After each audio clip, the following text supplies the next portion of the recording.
Theodore's Winterlight, Part 6, The Return.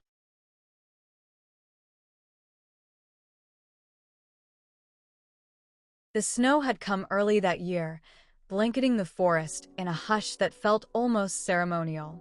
Theodore, now slower in his movements, kept the cabin warm with smaller fires and fewer words.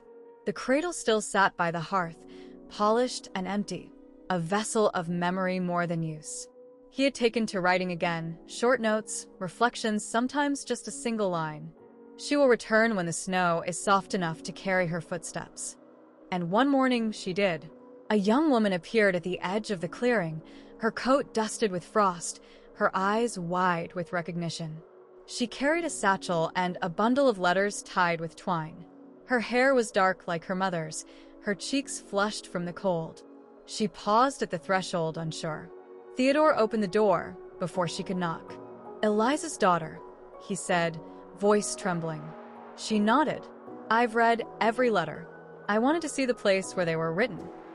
Inside, the cabin was just as her mother had described, herbs drying above the hearth, the pinecone box on the mantel, the scent of cedar and cinnamon lingering in the air. She ran her fingers over the cradle, then sat beside the fire, unfolding the letters one by one. They read together for hours, the silence between them filled with flickering light and shared memory. When she reached the final page, she looked up.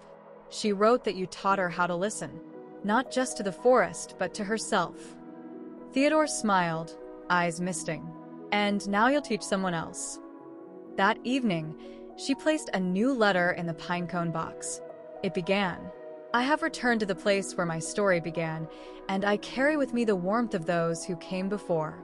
Outside, the snow continued to fall, soft and steady. And inside, the light endured.